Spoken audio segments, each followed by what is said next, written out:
భద్రాద్రి కొత్తగూడెం జిల్లా దమ్మపేటలో 2 రోజులు ధర్నా చేస్తున్నటువంటి పంచాయతీ కార్మికులకు తుడుందెబ్బ జిల్లా నాయకులు మద్దతు పలికారు. ఈ సందర్భంగా వారు మాట్లాడుతూ కొత్త ప్రభుత్వం ఏర్పడి సంవత్సరం దాటినా కార్మికులకు ఇచ్చిన డిమాండ్లు మాత్రం ఇప్పటివరకు నెరవేర్చలేదన్నారు. గత 4-5 నెలల నుంచి జీతాలు పడక కార్మికులు నానా ఇబ్బంది పడుతున్నారని, ఇల్లు గడవని పరిస్థితి ఏర్పడిందని, ప్రభుత్వం మాయమాటలు చెప్పి పబ్బం గడుపుతుందే తప్ప ఉద్యోగస్తులకు సామాన్యులకు న్యాయం జరగడం లేదన్నారు.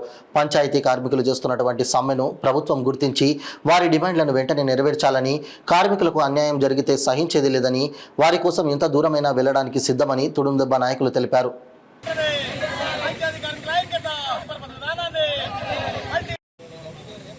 పంచాయతీ కార్మికుల ఐక్యత, పంచాయతీ కార్మికుల ఐక్యత, పంచాయతీ కార్మికుల ఐక్యత. మల్టీపర్పస్ విధానాన్ని, మల్టీపర్పస్ విధానాన్ని, మల్టీపర్పస్ విధానాన్ని. పెండింగ్ వేతనాలు, పెండింగ్ వేతనాలు, పెండింగ్ వేతనాలు, పెండింగ్ వేతనాలు అనేది కార్మికులను ఇబ్బంది పెడతాం అనేది కూడా ఇది రెండో తప్పు. మీరు ఏవైతే ఇచ్చారో 6 గ్యారెంటీలు, ఆ 6 గ్యారెంటీలకు ఇప్పుడు కూడా మళ్ళీ ఇళ్ళు అనేది కూడా చేస్తున్నారు. మీరు మంచి పని చేయండి, మేమేం కాదంటలేదు, తప్పుని మోసలేదు. దీన్ని తప్పనిసరిగా కూడా న్యాయం చేసి గవర్నమెంట్ చర్య తీసుకున్నారు. బండారు సూర్యనారాయణ, తుడుందెబ్బ రాష్ట్ర నాయకుడిని.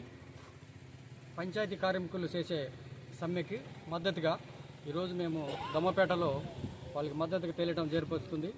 పోగు చేసుకొని ఒకచోట తీసుకెళ్లి గంబయార్డ్లో పెట్టుకొని చాలా ప్రజల కోసం సేవ చేసిన వాళ్ళని ఈరోజు ఆ రోజు గవర్నమెంట్ దానికి మేము తుడుందెబ్బ నుంచి మద్దతుగా వాళ్ళకి ఉంటాము. వాళ్ళ కోరికలు తీర్చేంత వరకు కూడా మేము ఈరోజు వాళ్ళ ముందుండి వాళ్ళ అన్ని విధాలుగా మేము మద్దతు తెలుపుతామని ఆదివాసీ తుడుందెబ్బ తరఫు నుంచి మేము డిమాండ్ చేస్తున్నాము. తెలంగాణ రాష్ట్ర వ్యాప్తంగా గ్రామ పంచాయతీ కార్మిక ఉద్యోగ సంఘాల జేఏసీ ఆధ్వర్యంలో 2 రోజుల టోకెన్ సమ్మెలో పిలుపులో భాగంగా ఈరోజు 2వ రోజు సమ్మెలో కార్మికులంతా పాల్గొనడం జరిగింది. కార్మికుల తరఫున ఇటు ఆదివాసీ నాయకులు, తుడుందెబ్బ నాయకులు దాదాపుగా సంవత్సరన్నర కాలం అవుతుంది, సంవత్సర కాలం దాటిపోయింది. మీరు ఎన్నికల్లో ఇస్తానన్న హామీలు కంపల్సరిగా అమలు చేయండి. లేకుండా మీరు పని చేపిస్తున్నారు ఈ కార్మికులతో.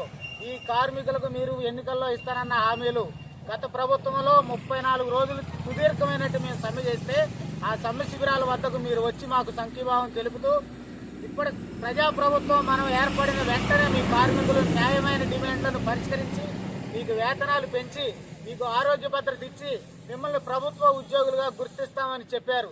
కానీ ఈ రోజు వరకు కూడా దాని అమల్లో కానీ ఏమీ లేదు. కార్మికులకు న్యాయం చేయని పక్షంలో జనవరి 4, 5వ తారీఖు దాటిన తర్వాత ఏ రోజునైనా పూర్తి స్థాయి సమ్మెలోకి, నిరవధిక సమ్మెలోకి వెళతామని జేఏసీ సంఘాలు నిర్ణయించాయి.